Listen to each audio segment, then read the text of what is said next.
तो फ्रेंड्स आजकल ये प्लाजो बहुत फैशन में है, इसे बनाना बहुत आसान है। ये प्लाजो आप सिर्फ 2 मीटर कपड़े से बना सकते हैं बहुत ही आसानी से।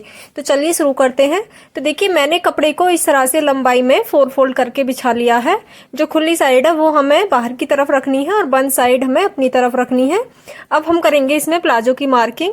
तो आपको जितनी भी साइज का प्लाजो बनाना है, आप किसी भी साइज में इस तरह से प्लाजो बना सकते हैं। तो सबसे पहले हम कपड़े को नीचे से सीधा कर लेंगे और 1.5 इंच के बराबर हमें नीचे की तरफ मार्जिन रखना है जो हम फोल्ड करेंगे। तो फ्रेंड्स आप जिस साइज का भी प्लाजो बनाते हैं, आपको जितनी लेंथ रखनी है, आप नीचे मार्जिन छोड़ते हुए ऊपर लंबाई का निशान लगाएंगे। तो यहाँ पे जो इसकी लंबाई है वो मैंने 36 इंच रखी है। तो यहाँ पे 36 इंच पे ऊपर की तरफ मार्क करके सीधी लाइन ड्रॉ कर लेंगे और आगे की तरफ इस लाइन को सीधा कर लेंगे। ऊपर की तरफ से भी हम 1.5 इंच एक्स्ट्रा मार्जिन रखेंगे जिसमें हम इलास्टिक लगाएंगे। अब तो फ्रेंड्स आपको जिस साइज का भी प्लाजो बनाना है उसके हिप साइज का चौथाई भाग करके हम उसमें 2 इंच प्लस कर देंगे। अगर हैवी साइज है तो आप 2.5 से 3 इंच एक्स्ट्रा मार्जिन रखें।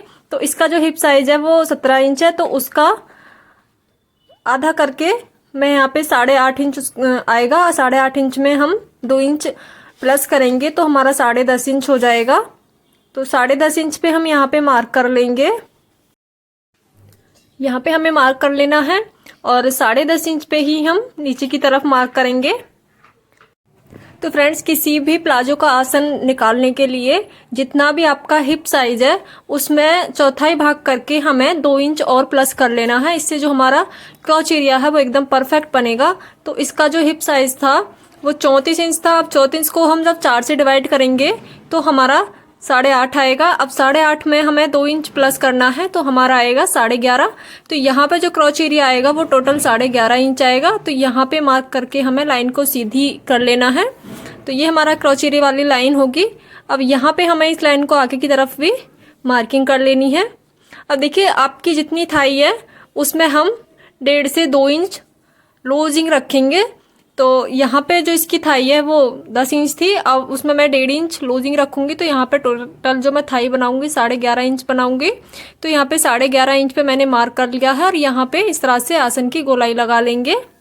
अब देखिए जो इसके हम शेप देंगे, नीचे की साइड से हम ये खुला हुआ बनाएंगे तो जो इसका लुक आएगा वो बेल बॉटम पैंट के जैसा आएगा। अब जो यहाँ पे मैंने नीचे की चौड़ाई रखी है वो मैंने 15 इंच पे निशान लगाया है और ऊपर वाला जो हमने निशान लगाया था थाई का 11.5 इंच पे, वहाँ से हम नीचे वाले निशान को स्केल पट्टी से इस तरह से मिला लेंगे। तो इस तरह से अगर आप मार्किंग करेंगे स्केल पट्टी से तो इसकी जो लुक है वो एकदम बेल बॉटम जैसी आएगी। और आगे की तरफ एक्स्ट्रा कपड़े की मार्किंग कर लेंगे। अब देखिए जो इसमें मेन जो काम होता है हमें नीचे की साइड से, अगर आप ये वाली मार्किंग नहीं करेंगे तो जो आपका प्लाजो है उसके जो कॉर्नर है वो अंदर की तरफ से बाहर को आएंगे जो बिल्कुल भी अच्छे नहीं लगते। तो हमें नीचे की साइड से 1 इंच ऊपर की तरफ निशान लगाना है और इस तरह से हमें यहाँ पे इसी राउंड में मार्किंग कर लेनी है। इससे जो हमारा प्लाजो है नीचे से राउंड शेप में आएगा और जो इसके कॉर्नर है वो भी बाहर की तरफ नहीं आएंगे। तो इस तरह से हमें प्लाजो की मार्किंग कर लेनी है। आप किसी भी साइज में इस तरह से प्लाजो कटिंग कर सकते हैं। अब देखिए जब हम इसकी स्टिचिंग करेंगे तो हमें दोनों पार्ट को अलग कर लेना है।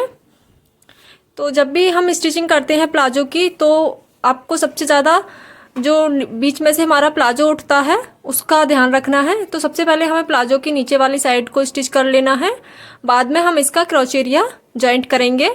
तो देखिए इस तरह से हम इसका क्रॉच एरिया जॉइंट कर लेंगे नीचे वाली साइड को स्टिच करके पहले। इस तरह से हमारा क्रॉच एरिया स्टिच हो जाएगा। उसके बाद हम इसमें इलास्टिक लगाएंगे। तो जैसे हम नॉर्मल सलवार का नेफा बनाते हैं उस तरह से नेफा बना के इलास्टिक डाल लेंगे और नीचे से कपड़े को फोल्ड कर देंगे। तो फ्रेंड्स हमारा प्लाजो बनके रेडी हो जाएगा।